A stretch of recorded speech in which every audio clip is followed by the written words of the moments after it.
आओ तो मुझे तुम अपना अच्छा वाला मन दे दो। कौन सा मन दे दो? अच्छा सा मन दे दो। और जब हमारा मन, है ना, कि भजन में पढ़ते हैं, मन लगा है मेरा प्यारे वचन में, आहा मैं भी आ गया हूँ तेरे वचन में। तो सचमुच जब परमेश्वर के वचन में हम आते हैं तो हमारा केवल वचन से हमने क्या पा गए? जीवन पा गए, है ना। क्योंकि परमेश्वर का वचन क्या कहता है? हर एक मनुष्य भोजन से ही नहीं परंतु मेरे हर एक वचन से जीवित रहेगा। आज हमने भोजन तो बहुत किया लेकिन फिर भी हमें जीवन नहीं मिला, परंतु जिस दिन से हमने वचन खाया उस दिन से हमें जीवन मिलने लगा। आज हम जीते तो हैं लेकिन कैसे जीते हैं? वचनों के द्वारा जीते हैं। जैसे परमेश्वर ने हमारे लिए शरीर के लिए भोजन को तैयार किया है ना, इस पृथ्वी का अन्न उगाया है, उसी प्रकार हमारे लिए आत्मा के भी भोजन तैयार करके रखा है। और वो भोजन उस समय तो हमें ना मिला, लेकिन सच में परमेश्वर आज इस समय में हमको वो भोजन दे रहा है। क्योंकि हमारे पास शरीर के लिए बहुत भोजन किए, चलो हिष्ट पुष्ट रहते हैं, वो शारीरिक भोजन है जो परमेश्वर ने हमें अन्न दिया है, उसे हम खाते हैं। सेब बनाया, संतरा बनाया, अंगूर बनाया, हर एक फल को, अन्न के दाने को बनाया, वो भी परमेश्वर ने हमारे लिए बनाया, पर उसे हम ले जाकर चढ़ावा चढ़ा देते थे। बनाया तो तुम्हारे लिए लेकिन तुम दूसरों को लेके बांट दिए। तो ये बताओ परमेश्वर तुमसे खुश होगा या नाराज? नाराज होगा। जब आप अपने बच्चों को कुछ चीजें दोगे, बेटा इसे आप संभाल के रखना, आप खा लेना, वो ले जाकर उड़ा दिया, बांट दिया, तो आप क्या होगी? उससे खुश होना चाहोगे? नहीं, आप दो थप्पड़ आएगा तो उसको लगा दोगे। सचमुच उसी प्रकार परमेश्वर ने तो हमारे लिए सब कुछ तैयार कर दिया, मिठाई भी बना दिया, पर उस मिठाई को हम क्या करते थे? दूसरों को ले जाकर दे देते थे, उसको चढ़ा देते थे भगवान समझकर, है ना। लेकिन फिर भी वो जिसके पास हम ले जाते थे वो हमको 4 थप्पड़ भी लगा के भगा देता था। हमारी ना कोई बीमारी ठीक कर सका और ना हमें जीवन दे सका। पर सचमुच उस समय हमारे पास क्या नहीं था? हमारे पास ज्ञान नहीं था, क्योंकि परमेश्वर ने कहा कि मेरे ज्ञान के न होने से मेरी प्रजा नष्ट हो जाए। और जिस समय से परमेश्वर ने हमें ज्ञान अपना बता दिया, उस समय से हम वहां ले जाना बंद कर दिए, और परमेश्वर को जब हम अपना अच्छा वाला मन देने लगे तो सचमुच हमारा जीवन बदलने लगा, नया जीवन मिल गया, परिवर्तन हो गया। क्योंकि सच में उस सर्वशक्तिमान परमेश्वर का बहुत बहुत धन्यवाद है, क्योंकि हमें जो जीवन मिलता है ना, तो इस जीवन से जब हम देखते हैं कि सचमुच परमेश्वर, हम बोलते हैं और हमारे लिए हो गया। क्योंकि गवाहियां परमेश्वर ऐसे ऐसे तैयार करके रखता है कि जब उसे देखो और सुनो तो सचमुच वो भाई का, जैसे अभी मीना दीदी के द्वारा मिला ना, कि वो भाई खुश होता है या वो बहन खुश होती है कि नहीं होती, लेकिन हम जरूर खुश हो जाते हैं और आनंदित हो जाते हैं। सच में परमेश्वर का बहुत धन्यवाद। एक भाई ऐसे हैं और उनके घर में यहाँ तक कि परमेश्वर का धन्यवाद है, नौकरी और सर्विस सब कुछ है, लेकिन इतना क्लेश और दुख, सबसे बड़ा दुख तो शारीरिक जो था सो था, लेकिन परमेश्वर का धन्यवाद, उनके पिता भी बहरे और बेटा भी बहरा। आप बताइए, जिनके कानों से न सुनाई देता ना कुछ होता है, वो उनके पिता भी मशीन लगवाए, पर परमेश्वर का धन्यवाद, बेटा भी मशीन लगा के सुनता था। लेकिन परमेश्वर का इतना बड़ा चमत्कार कि उन्होंने केवल वचन को सुना और केवल विश्वास किया। 1 या 2 सत्संग किए होंगे, परमेश्वर का धन्यवाद, उनकी मशीन निकल गई और ऐसे ही उनको सुनाई देने लगा। क्योंकि सच में परमात्मा कितना चमत्कार करता है। उनके पिता ने देखा कि सचमुच मेरा बेटा और बिना मशीन के वो सुनता नहीं था। उनके पिता भी आज क्या है, कान से सुनाई नहीं देता था। उनके पिता को भी, वो भी सर्विसमैन, बेटा भी सर्विसमैन, सब कुछ है, पर परमेश्वर का बहुत धन्यवाद, उन्होंने वचन सुना और उनके बेटे का जब कान सही हो गया तो ये बिना मशीन के सुनता है। मैं तो इसको देखता था, अभी जब उस दिन गए दोनों लोग, परमेश्वर का धन्यवाद, परमेश्वर ले गया, तो उनके पिता बताने लगे कि हम देखते थे ये डेली कान की सफाई करता था, इसकी डेली कान, उसका ऑपरेशन भी हो चुका 2 या 3 बार कान का, लेकिन परमेश्वर का धन्यवाद। डेली कान की सफाई करता था, लेकिन वो केवल बैठे बैठे देखते रहे उनके पिता ये कौन सा परमेश्वर है या कौन सी ईश्वर के पास गए कि इनका कान अच्छा हो गया। मैं देखता था ये रोज कान की सफाई करता था, पर ये मैं देखता हूँ अब कभी ये कान में कुछ सफाई करता ही नहीं है। नहीं तो डेली दिन भर में 1-2 बार कान की सफाई प्रतिदिन करता था। सचमुच उनके पिता का क्या बनने लगा, विश्वास बनने लगा कि ये है कौन, मैं भी उनको जानना चाहता हूँ। उनके अंदर एक जिज्ञासा जगी कि जब बेटा सुन सकता है तो पर क्या मेरा कान नहीं अच्छा हो सकता, ये किसके पास गया। सचमुच परमेश्वर उनको सत्संग भी ले गए थे, अभी इस बार तो नहीं गए, पिछली बार गए थे, पर परमेश्वर का धन्यवाद वो बिहार के रहने वाले हैं पर रहते यहीं हैं इलाहाबाद में। और सच में परमात्मा का धन्यवाद, परमेश्वर ने उनके पूरे फैमिली को क्या किया, चुन लिया, पूरी फैमिली को परमेश्वर चुन लिया। और परमेश्वर का धन्यवाद उनके घर में देखो फिर महिमा होने लगी। उनके बेटी बेटा बहू सब में, मतलब जो उनके बेटा गया उनके बच्चों में भी उनकी बहू में भी सबको एक तरफ से बुखार आने लगा। और उस भाई का एक हियाव कि दवा, उनके पिताजी बोले कि जाके बेटा दवा ला लो, बोले दवा नहीं लाऊंगा, परमेश्वर इन्हें ठीक करेगा। सचमुच उस बेचारे का विश्वास देखो, परमेश्वर का धन्यवाद, एक एक करके परमेश्वर ने सबको चंगा करता गया बिना दवा के। मनुष्य 6-6 महीना 3-3 4-4 साल जाता, उसका विश्वास नहीं बन पाता है कि थोड़ा सा कुछ हो जाता है डायरेक्ट दवा लेने चला जाता है। लेकिन अभी ज्यादा वो बेचारा सत्संग नहीं किया, लेकिन उसका विश्वास, परमेश्वर का धन्यवाद, जो चीज समझ में नहीं आता था बात कर लेता था, परमेश्वर का धन्यवाद है आज सब बिल्कुल भले और चंगे हो गए। उस विश्वास के द्वारा उनके पिताजी का भी विश्वास और बढ़ा कि ये तो दवा खा के ठीक होते थे आज तक, लेकिन ये बिना दवा के सब अच्छे होते चले जा रहे हैं। तो हमारा क्या होना चाहिए, विश्वास होना चाहिए। तभी परमेश्वर ने कहा ना कि मुझ यहोवा पर संपूर्ण मन से भरोसा रख। यदि हम पर क्लेश आता है तो सच में कहीं न कहीं हमारी परख जरूर होती है कि तू मेरे विश्वास में बना है कि नहीं। तो हमारा विश्वास दृढ़ता से क्या करे, थामे रहे। जैसे अभी उस अंगीकार को, जब हमने पहले अंगीकार को पकड़ा था ना, किया था, तो हम उस समय क्या हुए थे, भले और चंगे हो गए थे। तो वही विश्वास को परमेश्वर ने कहा कि तू आज भी उसे दृढ़ता से थामे रहो, अपने उस पहले अंगीकार को जिसको तूने पहले किया था। जब उस समय तुझे परमेश्वर चंगा किया था तो तुझे आज भी निश्चय चंगा करेगा। पर कहाँ हम थामे रहते हैं।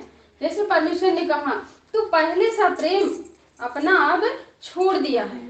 जैसे हम मन लगाकर शुरू में जाते हैं ना, प्रार्थना और विनती और परमेश्वर की ओर मन लगा के रखते हैं, वैसे धीरे धीरे जब हम अच्छे होते जाते हैं, बढ़ते जाते हैं, तो हमारा क्या होता जाता है, वो कम होता जाता है कि मैं तो अब बहुत कुछ जानने लगा हूँ। नहीं, कभी कोई ये ना समझे कि मैं बहुत कुछ जान गया हूँ, ये उसकी बहुत बड़ी भूल हो जाएगी। इसलिए परमेश्वर की जैसे हम पहले दृढ़ता से थामे थे और मन लगाए थे, उसके अनुसार कहीं और तेज मन लगाने की कोशिश करें और परमेश्वर के सामने सदा नर्म होके और दीन होकर उससे प्रार्थना नित्य करते रहें, हियाव ना छोड़े। तो ये यीशु मसीह ने अपने वचन में कहा है। कहीं ऐसा ना हो कि तुम परीक्षा में पड़ जाओ। इसलिए सचमुच यहोवा का भय मानो, वही बुद्धि का आरंभ है। क्योंकि जब हम यहोवा परमेश्वर का भय मानेंगे, उसका डर मानेंगे, तो हमारी बुद्धि का वहीं से आरंभ होता है। इसलिए सच में परमेश्वर महान है और वो सदा का राजा है और जीवता परमेश्वर वही है ना। जैसे यशायाह 66:2 में लिखा हुआ है, आज सचमुच क्या पकड़कर, जड़ पकड़कर। आज हमारी जड़ हमारे अगुओं के द्वारा है। हम देखते हैं कि प्रभु है, यीशु मसीह है। नहीं, प्रभु है, यीशु मसीह है, निश्चय है, लेकिन इससे पहले भी तो वो था, तब हम क्यों नहीं जाने।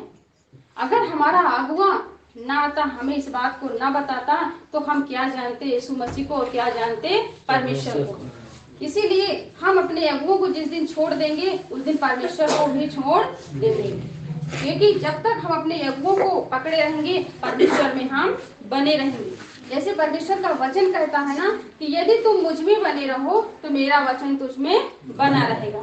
तो जब हम अपने अगुओं में बने रहेंगे तो परमेश्वर के वचन में बने रहेंगे, क्योंकि सचमुच एक सोता परमेश्वर ने बना दिया है। क्या बना दिया? एक सोता बना दिया है कि यहाँ से तुम जितना चाहो जल उतना पी सकते हो। ये कभी खत्म होने वाला नहीं है। ये पृथ्वी का जल नहीं, ये परमेश्वर का वचन है जल। इसमें से तुम जो चाहोगे, जैसे तुम्हारी इच्छा होगी, जैसे तुम्हारी चाहत होगी, जिस समय जिसकी जरूरत होगी उस समय परमेश्वर तुम्हें देगा। पढ़ेंगे थोड़ा सा। यहोवा की यह वाणी है ना? यहोवा की यह वाणी है, यानी कि यह शब्द है, यह वचन है। ये सब वस्तुएं मेरी ही हाथ की बनाई हुई हैं। ये सब वस्तुएं यानी कि जो पृथ्वी पे हम देखते हैं, है ना, ये सब किसकी बनाई है? परमेश्वर यहोवा की। हमने जो देखा, चाहे वो चींटी हो, एक तितली भी हो, या अन्य का दाना हो, या पेड़ पौधे हो, या छोटे बड़े वृक्ष हो, या जीव जंतु जो भी हम देखते हैं, या हम मनुष्यों को भी देखते हैं, सब कुछ परमेश्वर का ही बनाया है। किसी और का इस पृथ्वी पे बनाया नहीं है, क्योंकि कहीं न कहीं हमें भय आ जाता है, हम इस काम को ना करें, नहीं कहीं हमसे ये कुछ हो ना जाए। नहीं, सब कुछ परमेश्वर ने तुम्हारे लिए ही बनाया है। और तो ये सब मेरी ही हैं। ये सब मेरी ही है, यानी कि सब कुछ परमेश्वर का है, और जो परमेश्वर का है वो हमारा है। जब हम परमेश्वर की संतान ठहराए गए तो सचमुच जो इस पृथ्वी पे है वो सब किसका होगा? वो सब हमारा है। परंतु मैं उसी की ओर दृष्टि करूंगा जो दीन होकर खेदित मन का हो। किसकी ओर परमेश्वर दृष्टि करेगा? जो दीन हो और खेदित मन का हो, उसकी ओर परमेश्वर क्या करेगा? देखेगा। उसकी ओर परमेश्वर दृष्टि करेगा। उनकी तरफ थोड़ा सा ध्यान ना दीजिए तो ज्यादा अच्छा रहेगा। परमेश्वर का धन्यवाद है। कहीं न कहीं उसकी युक्ति भी आती है कि जो वचन हमें मिलने वाला होता है वो मिलने ना पाए। अभी थोड़ी देर बाद इसलिए परमेश्वर का धन्यवाद है उस बेटी का भी, क्योंकि जो आपसे कहा हुआ तो मिलेगा। और मेरे वचन सुनकर थरथराता हो। परमेश्वर ने कहा कि जो दीन हो, है ना, और खेदित मन का, मैं उसकी ओर दृष्टि करूंगा, और जो मेरे वचन सुनकर थरथराता हो, है ना, थरथराने के मतलब वो डरता हो। जो परमेश्वर का वचन सुनता है और वो डरता हो, चला आया था, और परमेश्वर की इच्छा के ही अनुसार वो चलता है, पूरा है। तो परमेश्वर उसकी ओर दृष्टि करेगा, जिसको परमेश्वर देखेगा कि ये मेरी बेटा और बेटा सिर्फ मेरी ही स्तुति और आराधना केवल मेरे ही कामों की ओर मन लगाए रहता है, उसकी ओर परमेश्वर दृष्टि करेगा। मेरी चोट बड़ी सही, मेरी जान उसको दो पूरा हो गया। सच में परमेश्वर का बहुत धन्यवाद है। मांग के देना, जैसे परमेश्वर ने कहा, अच्छा याद देखो, दीन दुखियों का है वह दाता, भटके हुओं को राह बताता। तो सच में हम क्या थे? दीन और दुखी थे। आज हम पर परमेश्वर ने दया कर दिया, और हम जो भटके हुए थे वो मार्ग हमें दिखा दिया, क्योंकि यीशु मसीह यदि इस पृथ्वी पे आया तो केवल हमें रास्ता बताने आया है। हमें परमेश्वर का वचन बताने आया है कि जिस मार्ग पे मैं चला उसी मार्ग पे तुम भी चलो, तो तुम्हारे जीवन में सुख रहेगा, शांति रहेगी, आनंद रहेगा, धीरज रहेगा, कृपा रहेगी और भलाई रहेगी। हम शारीरिक मन को नहीं, शारीरिक कामों को छोड़ करके हम आत्मिक वाला भैया कामों में क्या बहुत करें? ठीक है, मन लगाए रहें। बेटा भी पकड़ो। हे मेरे पुत्र, यदि तू मेरे वचन ग्रहण करे और मेरी आज्ञाओं को अपने हृदय में रख छोड़े। परमेश्वर ने कहा, हे मेरे पुत्र, है ना, क्या कहा? हे मेरे पुत्र, यदि तू मेरी आज्ञाओं को क्या करे? अपने हृदय में रख छोड़े। कहाँ रख छोड़े? शरीर में नहीं। परमेश्वर ने कहा कि हे मेरे पुत्र, हे मेरे पुत्रियां, तू मेरे इस वचन को अपने हृदय में रख छोड़े, क्योंकि कहीं ना कहीं हम हृदय में रखने के बजाय अपने शरीर में ही रखना चालू करते हैं। जब हृदय में रखने लगोगे तो सचमुच परमेश्वर का धन्यवाद है, ये वचन जब हमें जरूरत पड़ेगी तो उस समय हमें काम आ जाएगा। इसलिए हमें शरीर में नहीं वरन हृदय में रखना है, क्योंकि हमें इसकी बहुत जरूरत है। जैसे हम अपने गहने को ना बहुत हिफाजत से रखते हैं, बाहर नहीं लॉकर में करके रखते हैं, अलमारी में भी रखते हैं, तो उसके अंदर एक लॉकर, फिर उसके बाद एक लॉकर और होता है, वहां रखते हैं कि कहीं इधर उधर होने ना पाए। उसी प्रकार ये परमेश्वर का वचन है कि परमेश्वर ने कहा इसे तू हे मेरे पुत्र अपने हृदय में रख छोड़। और आगे अपने हृदय में रख छोड़ और बुद्धि की बात ध्यान से सुने।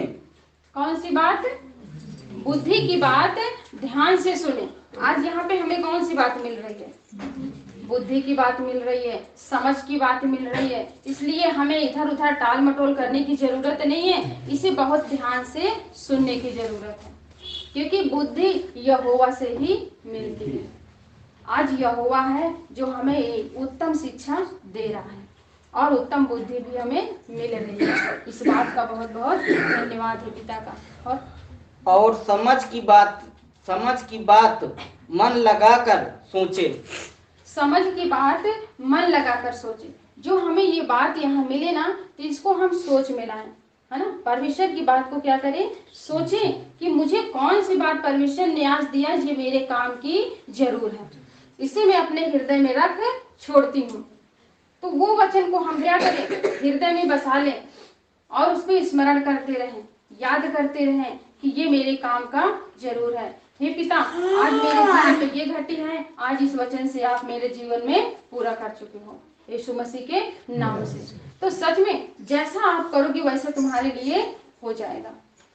और प्रवीणता और समझ के लिए अति यत्न से पुकारे और आगे और उसको चांदी की नाई ढूंढे और गुप्त धन के समान उसी खोज में लगा रहे, तो तू यहोवा के भय को समझेगा और परमेश्वर का ज्ञान तुझे प्राप्त होगा। परमेश्वर का ज्ञान तुम्हें प्राप्त होगा। और आगे क्योंकि बुद्धि यहोवा ही देता है, ज्ञान और समझ की बातें उसी के मुंह से निकलती है। आज किसके मुख से निकलती है? यहोवा ही की मुख से बुद्धि की बात निकलती है। आज तक तो हमने बहुत सारी जगह पे गए ना, लेकिन क्या हमें किसी ने समझाया कि बेटा तू मार पीट ना करना, है ना? क्या उसके मुख से बुद्धि की बातें निकली कभी? नहीं। यदि माता पिता समझा दिए किसी और के पास गया तुम्हारा बच्चा तो पक्का है उसको लड़वा ही देगा, क्योंकि सचमुच आज हम मसीह के पास आते हैं तो कोई ये नहीं कहेगा कि बेटा तुम चले जाओ ये काम करके आना, नहीं। उसको समझा देता है कि लड़ाई और झगड़े मत करना या तुम उल्टे पुल्टे काम न करना, क्योंकि परमेश्वर का धन्यवाद है तुम्हारी लड़ाई परमेश्वर लड़ेगा। क्योंकि वहाँ क्या मिलता है? सब्र संतोष मिलता है पिता के पास आने से, खजाने भर दिए तूने जरा विश्वास आने से। तो सच में सबर संतोष मिलता है पिता के पास आने से। आज हम पिता के पास आए हैं, प्रभु के पास आए हैं, तो हमें सबर और संतोष मिला। जहाँ हमें एक साड़ी नहीं मिलती तो हमारा मन क्या हो जाता था? दुखित हो जाता था ना कि इस बार मुझे ये चीज नहीं मिला। लेकिन परमेश्वर का धन्यवाद है, अभी ममता दीदी के भी द्वारा मिला कि आज अब मुझे किसी चीज की लालच नहीं है। पर कहाँ मिला? जब वो अपने पिता के पास आई तब मिला। क्योंकि तुम अभी एक साड़ी को देखती थी, है ना, एक गहने को देखती थी, लेकिन परमेश्वर तो तुम्हारे लिए वो सड़क स्वर्ग में रखा है जिसमें तुम आज अभी पृथ्वी की चीज के लिए परेशान हो, पर तुम्हारे लिए तो सोने की सीढ़ियां परमेश्वर ने तैयार करके रोड बना के रखा है। क्यों उस चीज की तुम लालच करते हो? तो हमारे अंदर से वो लालच क्या हो गई? दूर हो गई। पृथ्वी की लालच दूर हो गई कि परमेश्वर पिता ने तो मेरे लिए सब कुछ तैयार करके रखा है, क्यों हम इस लालच में पड़े हैं जहाँ ये सड़ जाएगा, गल जाएगा, किसी काम का नहीं आएगा। मनुष्य कितने दिन तक यहाँ जीवन बिताएगा? कोई 70 साल तो कोई 100 साल, कोई 80 साल, है ना। परंतु परमेश्वर ने कहा मनुष्य का आने का समय तो निर्धारित है, आने का समय तो निर्धारित है, लेकिन उसका जाने का समय कोई नहीं जानता, है ना। क्योंकि आने का समय तो बच्चे का ये रहता है कि 9 महीने में वो जन्म लेगा, लेकिन वो उसका जाने का समय कौन जानता है कि वो किस समय, किस घड़ी इसका प्राण निकल जाएगा। तो सच में यहोवा का बहुत बहुत धन्यवाद है, क्योंकि परमेश्वर ने कहा ना, संग में विराजे यहोवा जी हमारे, वाचन है तेरे बड़े प्यारे प्यारे, जीवन की नैया जब डोले रही थी, मन में आत्मा तेरी बोले रही थी। तो सच में जब हमारे जीवन में उथल पुथल था, शांतियां नहीं थी, हमारा जीवन खराब था, हमें रास्ता नहीं दिख रहा था, फिर भी आत्मा कहीं न कहीं कुछ बोल रही थी, है ना, कि अभी कहीं न कहीं हमें जीवन मिलेगा। पर परमेश्वर का धन्यवाद है, चंचल माया के रंग में ये नयन रहे उलझाए, है ना। ये चंचल माया के रंग में ये नयन रहे उलझाए, पर उसकी कृपा को हम कभी देख ना पाए कि संग में वो हमारे सदा रहता है। इसलिए परमेश्वर का बहुत धन्यवाद है। सदा परमेश्वर पे विश्वास रखना, परमेश्वर तुम्हारी हर एक जरूरत को पूरा करेगा। कभी घबराना नहीं, कभी चिंता ना करना, सचमुच उस पर केवल धीरज से अपना काम लेना, कभी उथल पुथल मत करना। परमेश्वर की महिमा को एक दिन आप जरूर देखोगे। जो चीजें आपने अपने माँ बाप के समय नहीं देखे होंगे, वो अपने परमेश्वर पिता के समय में जरूर देखोगे, और वो आनंद मनाओगे जो परमेश्वर आपके लिए तैयार करके रखा है। लेकिन परमेश्वर के जब कभी वो तुमको परखे, तो उस समय समझ लेना कि परमेश्वर मुझे कुछ देने वाला जरूर है। क्योंकि जब हमारे जीवन में एक बहुत बड़ा तूफान आता है ना, हमारे जीवन में उस समय हम बहक जाते हैं। जब हमारे जीवन में तूफान आ जाता है, उस समय हमें स्थिर रहने की बहुत जरूरत होती है। चाहे वो हमारे बेटे के द्वारा हो, चाहे बहू के द्वारा हो, या पति के द्वारा हो, कहीं न कहीं किसी न किसी के द्वारा आपके जीवन में कुछ न कुछ, उस समय धीरज रखना, परमेश्वर पे भरोसा रखना, फिर परमेश्वर की महिमा को आप जरूर देखोगे। क्योंकि जैसे भजन आप लोग पढ़ते तो बहुत ही आव से हो, लेकिन उसको हृदय में रख नहीं छोड़ते हो, घबरा जाते हो, बहक जाते हो, है ना। चाहे संकट ने मुझे घेरा हो, चाहे चारों ओर अंधेरा हो, रहे ध्यान तुम्हारे चरणों में, हे परम पिता तेरे चरणों में। तो चाहे संकट ने हमें घेरा हो, चाहे मौत गले का हार बने, रहे ध्यान तुम्हारे चरणों में। तो किसी भी संकट में आ जाना, किसी भी समय आ जाना, पर परमेश्वर पिता को कभी ना छोड़ना।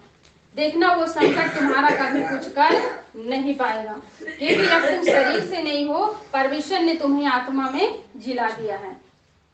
जैसे यीशु मसीह को मरे हुए में से जिलाया है, वैसे तुम्हें भी जिलाएगा। इसलिए परमेश्वर पिता का सचमुच बहुत धन्यवाद है, क्योंकि सदा यहोवा का भय मानना वही बुद्धि का आरंभ है, और वही तुम्हारा जीवन है। और सदा परमेश्वर पे भरोसा रखना, और सदा एक काम करना कि अपने मुंह की चौकसी जरूर करना, क्योंकि इसी मुख से हम कहीं न कहीं, अभी एक भैया के द्वारा मिला कि मुख से निकला हुआ ये वचन है ना, ये दोधारी तलवार है। इसलिए हम मसीह हैं, तो मसीह को सदा सोच और समझ कर बोलना है। कभी कोई कितना भी कुछ कह दे, लेकिन कभी हमको उसको गलत बात नहीं बोलना है, वरना सचमुच आपके लिए तो जो होगा सो होगा, लेकिन उसके लिए भी हो जाएगा। पर उसके लिए तो शायद बाद में होगा, लेकिन तुम्हारे लिए जरूर हो जाएगा। इसलिए मसीह हो तो मसीह किसी चाल चलो जैसा परमेश्वर यहोवा पवित्र है वैसे तुम भी पवित्र हो जाओ। परमेश्वर तुम्हें पवित्र करने आया है, अपवित्र नहीं करने आया है, क्योंकि उसके मुख से निकला हुआ वचन, हर एक वचन वो पवित्र है। चाहे हमारा पति हो या बेटा हो या बेटी हो, हर एक के लिए हमें क्या करना है, अच्छा ही बोलना है। इसलिए सचमुच यहोवा का बहुत बहुत धन्यवाद हो, क्योंकि परमेश्वर हर एक बात को समझा देता है और बता देता है कि बेटा ये गलती मत करना, नहीं तो तुम गड्ढे में गिर जाओगे। अगर हम उस चीज को करेंगे, परमेश्वर पहले से हमें बता दिया है, अगर उस गड्ढे में हम गलती करेंगे तो निश्चय गिर जाएंगे। इसलिए यहोवा का बहुत धन्यवाद। हम अपने आप को पवित्र रखें, क्योंकि हमारा यहोवा पवित्र है और सदा उसका भय माने, उसकी इच्छा के अनुसार चले। तो बहुत धन्यवाद है पिता का। और सभी आप सबको भी परमेश्वर बहुतायत का जीवन और आशीष दे और सदा परमेश्वर हमसे भी आगे ले जाए प्रभु यीशु के नाम से। तो बहुत बहुत धन्यवाद पिता का। और इस घर के लिए भी परमेश्वर इस परिवार को हर एक को आशीषित करे और सदा फूलते और फलते और बढ़ते जाए मसीह यीशु के